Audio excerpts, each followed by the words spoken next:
nome é Karina, sou advogada, especialista em Direito do Trabalho e Processo do Trabalho e hoje falaremos um pouco mais a respeito das alterações trazidas pela medida provisória número 808 de 2017 e também a respeito da reforma trabalhista. O que mudou? Vem comigo!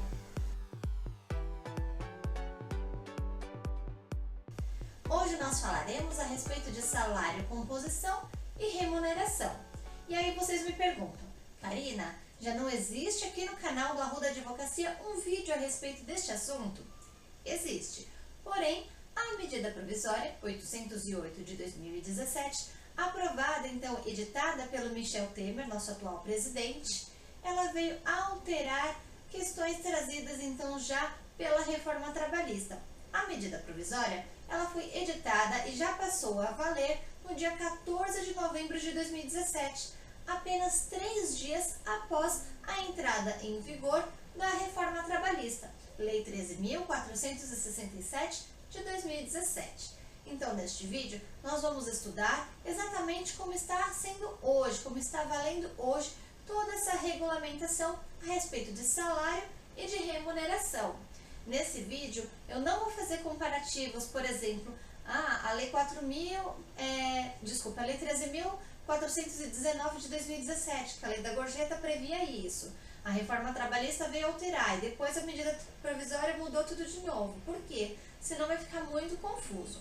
Nós vamos estudar exatamente como está valendo hoje, de acordo com todas as regulamentações, seja pela chamada Lei da Gorjeta, que é a Lei 13.419 de 2017, seja o texto se foi trazido pela reforma trabalhista, a Lei 3.467 de 2017, ou pelas alterações trazidas pela medida provisória, número 808 de 2017. Não importa, vamos estudar como está valendo hoje.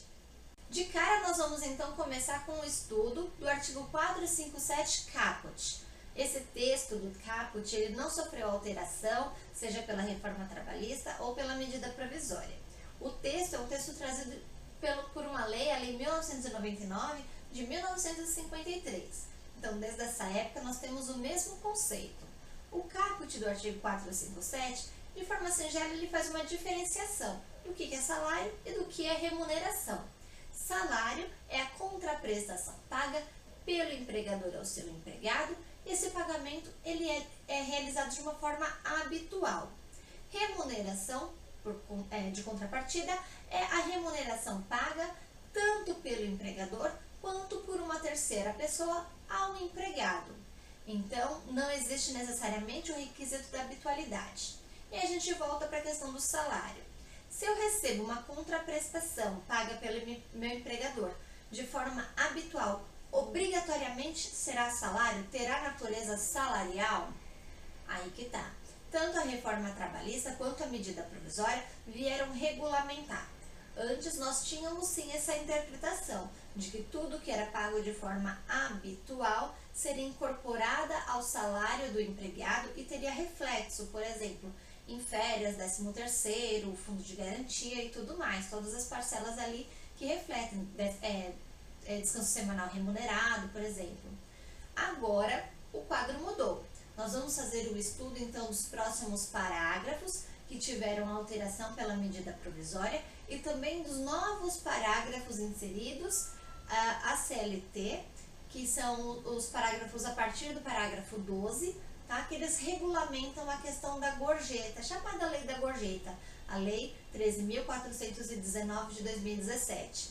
Ele veio mais ou menos adequar o texto ali, fazer que ficasse de uma forma uniforme as alterações que foram trazidas pela reforma trabalhista, com aquela pitada de mudança pela própria medida provisória, adequando então o texto para que ficasse de uma forma coerente também com relação à Lei da Gorjeta, tá? Então nós vamos estudar parágrafo por parágrafo. É um vídeo mais longo, é uma aula mais longa, mas é que precisa, são muitos parágrafos para serem estudados.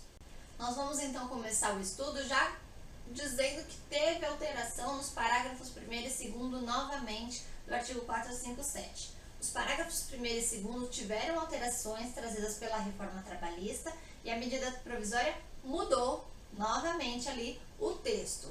houve alterações pequenas, mas extremamente importantes. Por exemplo, o parágrafo 1º, ele estabelecia que integram os salários, dentre outras parcelas, as gratificações legais. Ele deixou restrito, de acordo com a reforma trabalhista, que seriam apenas as gratificações legais. Agora, com a medida provisória, isso se amplia um pouco mais. Não mais serão apenas as gratificações legais, mas também as gratificações de função. Elas poderão ser, sim, elas deverão ser integradas ao salário. Então, gratificação, por exemplo, por tempo de serviço, ela tem sim natureza salarial, ela é integrada ao salário. Nós vamos fazer a leitura, então, do parágrafo 1º, para depois estudar os próximos parágrafos. Artigo 457 da CLT. Compreendem-se na remuneração do empregado para todos os efeitos legais, além do salário devido e pago diretamente pelo empregador, como contraprestação do serviço, as gorjetas que receber. Parágrafo 1º. Integram o salário a importância fixa estipulada, as gratificações legais e de função e as comissões pagas pelo empregador. Então, integram o salário do empregado, as importâncias fixas estipuladas, as gratificações legais e de função e as comissões pagas pelo empregador. Vamos fazer o estudo do parágrafo 2º. Artigo 457, parágrafo 2º. As importâncias, ainda que habituais, pagas a título de ajuda de custo, limitadas a 50% da remuneração mensal, o auxílio alimentação, vedado seu pagamento em dinheiro, as diárias para viagem e os prêmios não integram a remuneração do empregado, não se incorporam ao contrato de trabalho e não constituem base de incidência de encargo trabalhista e previdenciário. Veja que o parágrafo 2º ele estabelece que, ainda que pagas de forma habitual, essas parcelas, que nós já vamos relembrar, elas não integram o salário do empregado, não integram o salário, não integram o contrato, por consequência, não possuem reflexo em verba trabalhista e também em qualquer tipo de natureza previdenciária, ou seja, INSS. Essas parcelas que antes da reforma trabalhista até poderiam ser consideradas como natureza salarial, agora, ainda que pagas de forma habitual, não integrarão o salário, não integrarão o contrato, não terão reflexo em demais parcelas salariais, trabalhistas, rescisórias também, trabalhistas e previdenciárias. Duas principais mudanças trazidas então pela medida provisória ao parágrafo 2º foi a supressão, ou seja, a exclusão do abono, que antes ele estava nessa lista, agora ele foi suprimido, e a questão dos 50% da remuneração do empregado em questão de ajuda de custo. Antes, com o texto trazido pela reforma trabalhista, não havia essa ressalva, era algo que havia sido suprimido e agora com a medida provisória voltou. Então, as importâncias, ainda que pagas de forma habitual, sendo elas ajuda de custo, limitadas a 50%, auxílio alimentação, vedado seu pagamento em dinheiro, os prêmios e as diárias para viagem, essas parcelas elas não integram o salário do empregado. O parágrafo 3º e o parágrafo 4º, eles não sofreram alterações. O parágrafo 3º, ele está mantido, não sofreu alteração nem na época da reforma trabalhista. O parágrafo 4º, ele é um texto trazido pela reforma trabalhista. Então, nós vamos fazer a leitura desses dois parágrafos, apenas para que o curso fique completo. Então, nós vamos seguir com os demais parágrafos a serem estudados. O que tem de importante nos demais parágrafos? Os parágrafos 5º até o parágrafo 11, eles foram revogados. Por quê? Porque teve alteração. A medida provisória 808 de 2017, ela readequou esses parágrafos que foram trazidos pela Lei 13.419 de 2017, que é a chamada Lei da Gorjeta. Na verdade, uma lei que regulamenta os valores ali recebidos a título de taxa de serviço e de gorjeta em bares, restaurantes e afins, instituições e estabelecimentos afins. Tá? Então, esses parágrafos, na verdade, não é que houve a revogação do conteúdo ali da interpretação, mas esses parágrafos eles foram diluídos nos próximos trazidos pela medida provisória e que ficou mais coerente de acordo com as alterações trazidas tanto pela reforma trabalhista num contexto geral à CLT. Artigo 457, parágrafo 3º. Considera-se gorjeta não só a importância espontaneamente dada pelo cliente ao empregado, como também o valor cobrado pela empresa como serviço ou adicional a qualquer título e destinado à distribuição aos empregados. Parágrafo 4º. Consideram-se prêmios as liberalidades concedidas pelo empregador em forma de bens, serviços ou valor em dinheiro a empregado ou a grupo de empregados em razão de desempenho superior ao ordinariamente esperado no exercício de suas atividades. Veja que o parágrafo 4º agora estudado, ele retrata o conceito de prêmio, para que ele não seja confundido com nenhum tipo de outra contraprestação, como por exemplo uma comissão. Então ele especifica o que é prêmio, qual que é a característica do prêmio. E este conceito trazido pelo parágrafo 4º, ele é relembrado no parágrafo 22 do artigo 457. Mais para frente nós vamos fazer o estudo dele. O parágrafo 12, ele estabelece a respeito de gorjetas. Então nós vamos começar a partir dele fazer o estudo de tudo que envolve essa questão de remuneração dessa parcela, tá? O parágrafo 12, ele estabelece que a gorjeta, ela não é uma parcela destinada ao empregador. Ela é sim uma parcela destinada aos empregados. E a sua divisão, ela deve seguir os critérios de custeio estabelecidos em convenção coletiva de trabalho ou acordo coletivo de trabalho. O parágrafo 13 estabelece que se não houver previsão em acordo coletivo ou convenção coletiva de trabalho, deverá então o critério de rateio desses valores ser ajustado, ser regulamentado por meio de Assembleia Geral dos Trabalhadores, dos empregados. O parágrafo 14, ele estabelece duas possibilidades de retenção de uma porcentagem dos valores arrecadados a título de gorjeta e de taxa de serviço. Essa retenção feita pelo empregador, ela destina-se à garantia do pagamento de algumas parcelas aos empregados. Nós vamos fazer a leitura do dispositivo do parágrafo 14, dos incisos 1º e 2º, para compreender, e aí nós voltamos para debater o assunto. Artigo 457 da CLT, parágrafo 14.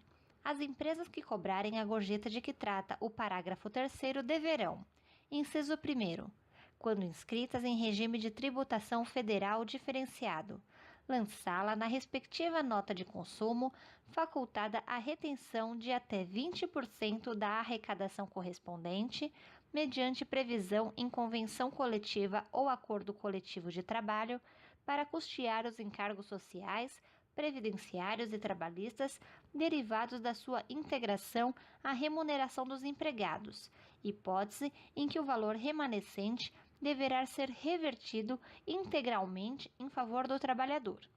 Inciso 2º.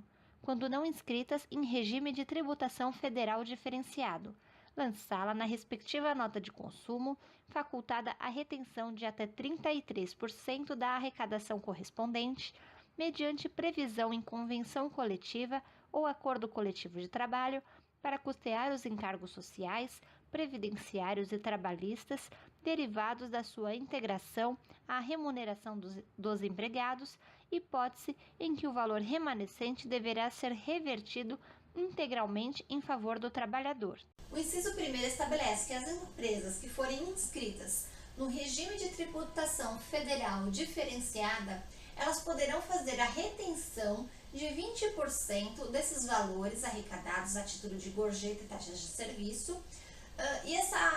Claro, relembrando que essa retenção ela deve estar prevista em convenção coletiva ou acordo coletivo de trabalho e, na ausência, definidos por assembleia firmada pelos trabalhadores. E essa retenção ela destina-se ao pagamento de encargos sociais, de questões previdenciárias e trabalhistas.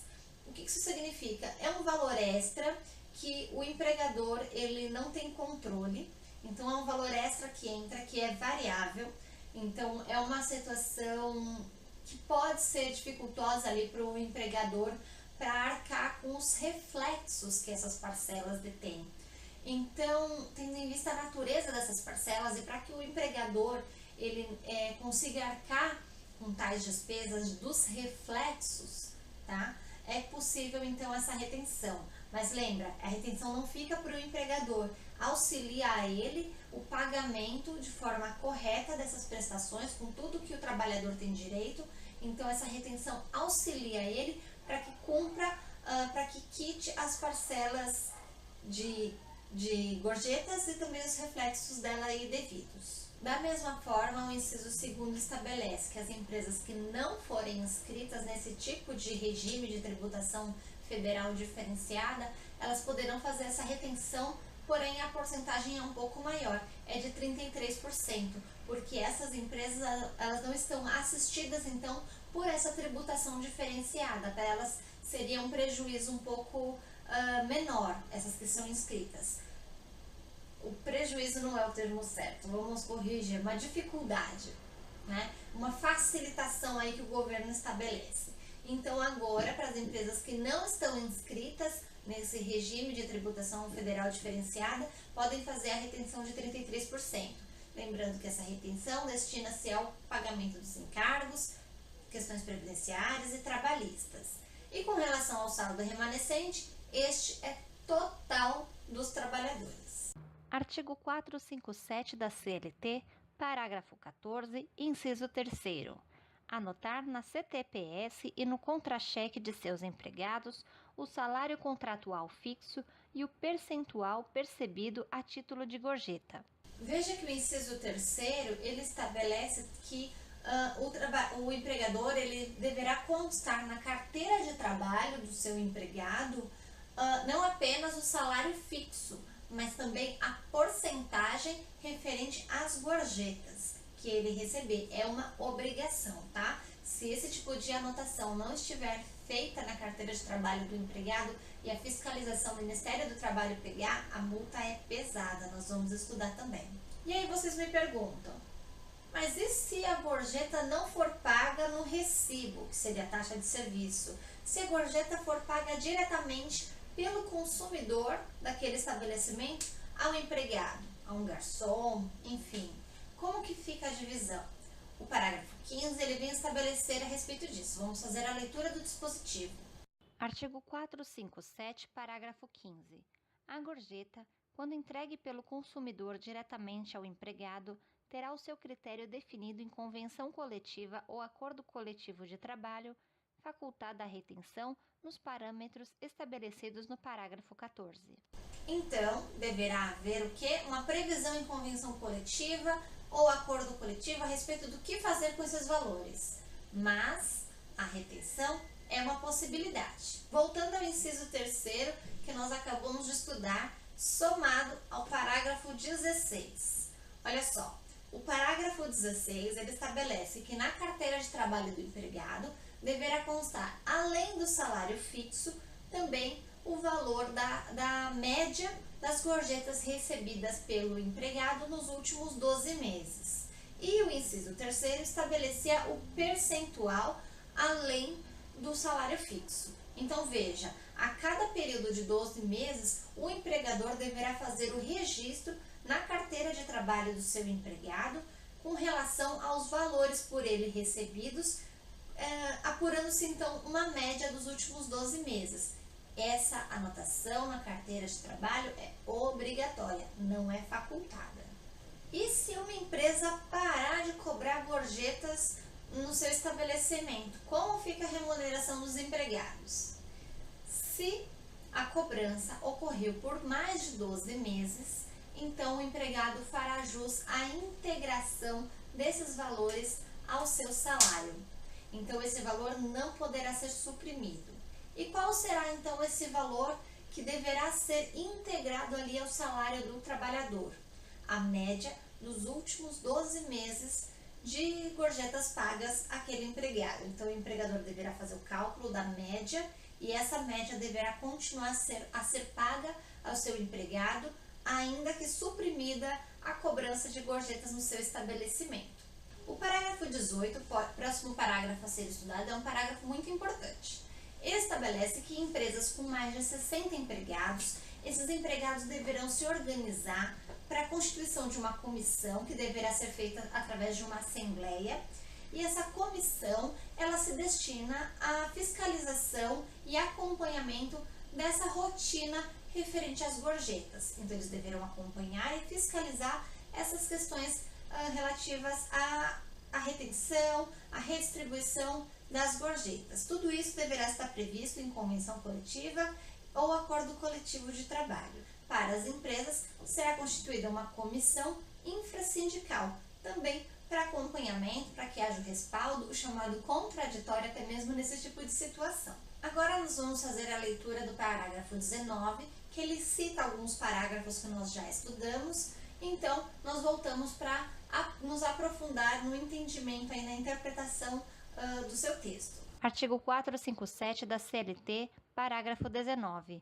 Comprovado o descumprimento ao disposto nos parágrafo 12, parágrafo 14, parágrafo 15 e parágrafo 17, o empregador pagará ao trabalhador prejudicado, a título de multa, o valor correspondente a 1/30 da média da gorjeta por dia de atraso, limitado ao piso da categoria, assegurados, em qualquer hipótese, o princípio do contraditório e da ampla defesa.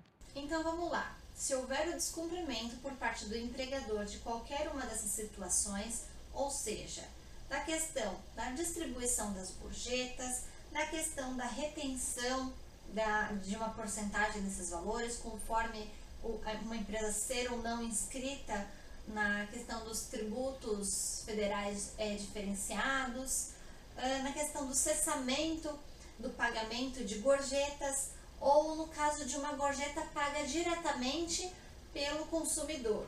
Nessas situações, se houver então o descumprimento por parte do empregador, se ele não efetuar de forma regular, como prevê a lei, ele deverá ao empregado, por cada dia de atraso de descumprimento, 1/30 da remuneração devida a título de gorjetas. Lembre-se que essa média ela é limitada ao piso da categoria, para que não haja então um enriquecimento, o chamado enriquecimento ilícito, tá? Existe um critério, então o critério é 1/30 da média da remuneração relativa às gorjetas, que esse trabalhador ele teria direito, limitados então ao piso da categoria.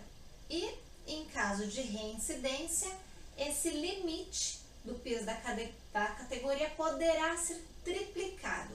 É o que prevê o parágrafo 20. Artigo 457 da CLT, parágrafo 20. A limitação prevista no parágrafo 19 será triplicada na hipótese de reincidência do empregador. Mas o que é considerado reincidente para fins de questões trabalhistas relativas à questão de gorjetas? Reincidente será o empregador que descumprir aquelas questões que nós estudamos com relação então à distribuição das gorjetas, a retenção das porcentagens, pagamento feito diretamente pelo cliente e a cessação. Se no prazo de 12 meses ele for reincidente e se o seu inadimplemento ele for superior a 60 dias, então ele será considerado reincidente e a multa poderá ser triplicada. E aí nós voltamos para o parágrafo 22. Lembra que eu falei sobre ele quando nós estudamos o parágrafo 4º?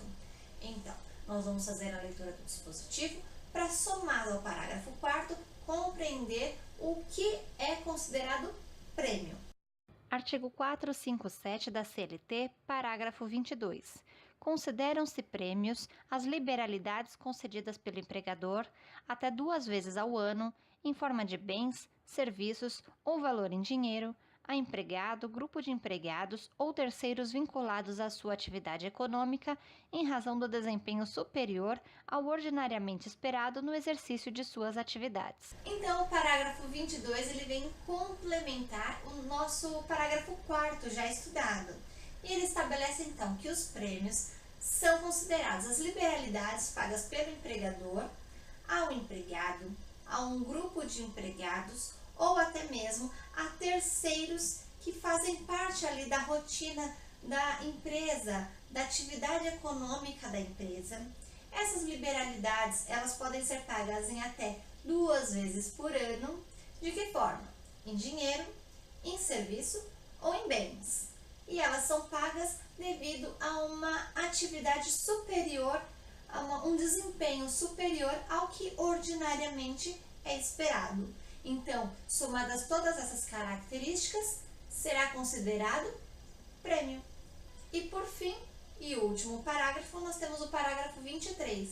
Ele trata, é claro, sobre o leão, o imposto de renda.